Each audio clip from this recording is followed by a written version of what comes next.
Welcome back to our channel. IPhone 17 గురించి ఇప్పటికే చాలా మంది కూడా సర్చ్ చేసేస్తున్నారు. అసలు దీని ఫీచర్స్ ఏంటి అని చెప్తాం. అండ్ ఇంకొకటి చెప్పాలంటే 2025లో ది స్లిమ్మెస్ట్ అండ్ చాలా వెయిట్లెస్ ఫోన్ ఏదైతే ఉంది అంటే ఐఫోన్ 17 రికార్డ్ సృష్టించబోతుందని చెప్పొచ్చు. సో ఒకసారి ఐఫోన్ 17లో ఏమేమి రాబోతుందో చూద్దాం.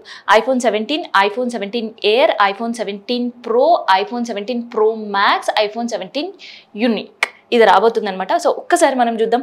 అండ్ ఎగ్జైటింగ్ కలర్స్ ఇంట్రడ్యూస్ చేయబోతున్నారు. సో సెప్టెంబర్లో ఫోన్స్ కూడా అందుబాటులోకి రాబోతుంది. సో చూసినట్టు కదా చాలా exciting colours with titanium body ఇవ్వబోతున్నారు. అండ్ ఇందాక మీకు చెప్పినా కదా చాలా స్లిమ్మెస్ట్ ఐఫోన్ ఏదైతే ఉంది 2025లో అంటే ఐఫోన్ 17 ఎయిర్. చూసారు కదా ఎంత స్లిమ్మెస్ట్ ఉందో. అయితే ఇది కంపేరింగ్ టు 16 చాలా స్లిమ్మెస్ట్ బాడీ అనుకున్నాం, కానీ దానికంటే కూడా ఇంకా స్లిమ్మెస్ట్ బాడీతో దీన్ని తీసుకురాబోతున్నారు. అండ్ కేవలం చాలా వెయిట్ చాలా తక్కువతో ఇంచుమించు దాదాపు 140 గ్రామ్స్ మాత్రమే ఉండబోతుంది. అండ్ 5.4 ఇంచెస్ మాత్రమే దాని థిక్నెస్ ఉండబోతుంది అనమాట.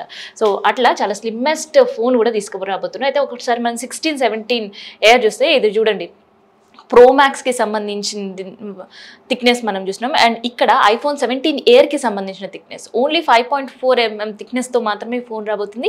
అండ్ డిస్ప్లే వచ్చేసరికి 16 ప్రో మ్యాక్స్కి ఏదైతే డిస్ప్లే 6.6 ఇంచెస్తో ఇచ్చారో సో సేమ్ హ్యాస్టీస్ అదే డిస్ప్లే సైజ్ ఉండబోతుంది. కాకపోతే ఇందులో ఫీచర్స్ చాలా బ్యూటిఫుల్గా ఇస్తున్నారనమాట ఎయిర్లో.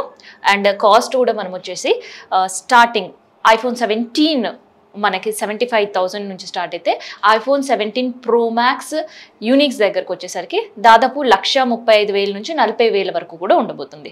సో 75 to 1,45,000 వరకు కూడా ఈ ఫోన్ ఉండబోతుంది. ఎందుకు ఇంత స్పెషల్ ఈ ఫోన్ అంటే ఒకటి స్లిమ్ అండ్ థిక్నెస్ తక్కువ ఉండడం, అండ్ తర్వాత వెయిట్ తక్కువ ఉండడంతో పాటు ఇందులో ఉండే కెమెరా పిక్సెల్ ఇక్కడ మనం చూస్తున్నాం కదా, ఫ్రంట్ అండ్ బ్యాక్ కెమెరా ఇవ్వబోతున్నారు. సో బ్యాక్ కెమెరా పిక్సెల్ వచ్చేసి 48 ఉండబోతుంది mega pixel. And front camera 24 mega పిక్సెల్తో కూడా ఇవ్వబోతున్నారు. అండ్ ఇక్కడ మనకి ఐఫోన్ ఎయిర్కి వచ్చేసి మనకి ర్యామ్ చూస్తే మనం 18 GB ర్యామ్తో స్టార్ట్ అయ్యి అండ్ ఎండ్ కాస్ట్ ఏదైతే 1,45,000 ఉండబోతుందో దానికి 12 GB ర్యామ్ కూడా ఇవ్వబోతున్నారు.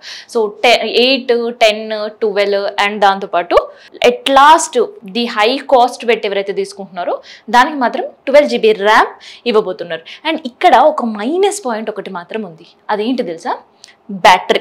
సో బ్యాటరీ ఒక్కటి నాకు తెలిసి దీనికి ఒక మైనస్ పాయింట్గా చెప్పాలి. ఎందుకంటే ఇన్ జనరల్గా మన ఫోన్స్లో ఉండేవే దాదాపు 4,500, కొంతమంది 4,000 కూడా బ్యాటరీ ఇస్తుంటారు. కాకపోతే ఇక్కడ మాత్రం బ్యాటరీ కొంచెం తక్కువ ఇవ్వడంతో దాదాపు 3,000 mAh బ్యాటరీ మాత్రమే ఇస్తున్నారు. సో 3,000 mAh బ్యాటరీ అంటే ఇన్ జనరల్గా 4,000 mAh బ్యాటరీ, 4,500 mAh బ్యాటరీకే మనం 1 లేదా 2 సార్లు మినిమం బ్యాటరీ ఛార్జ్ చేసుకున్న పరిస్థితి. అట్లాంటిది 300 mAh ఇస్తే బ్యాటరీ ఖచ్చితంగా మనం ఛార్జింగ్ వైర్ పట్టుకొని తిరగాల్సిన పరిస్థితి అయితే ఉంటుంది అనమాట.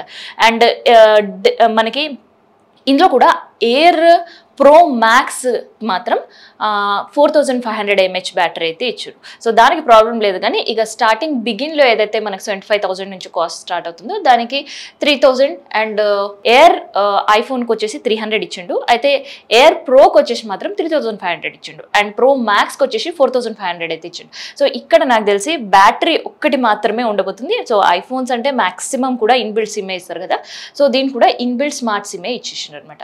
సో మొత్తానికైతే మార్కెట్లో 2025లో స్లిమ్మెస్ట్ అండ్ వెయిట్లెస్ ఐఫోన్ అయితే రాబోతుంది. సో దానికోసం exciting colours, titanium body and ఇవన్నీ కూడా ఉండబోతున్నాయి. కానీ థిక్నెస్ తక్కువ ఇవ్వడంతో పాటు డ్యూరబిలిటీ ఎట్లా ఉండబోతుంది అనేది ఒక క్వశ్చన్ మార్క్ ఉంది. సో మార్కెట్లో లాంచ్ చేస్తే తప్ప దానికి సంబంధించిన డ్యూరబిలిటీ ఇప్పటి వరకు కన్ఫర్మేషన్ అయితే లేదు. సో ఇదనమాట iPhone 17 air, iPhone 17 pro max సంబంధించిన ఇన్ఫర్మేషన్.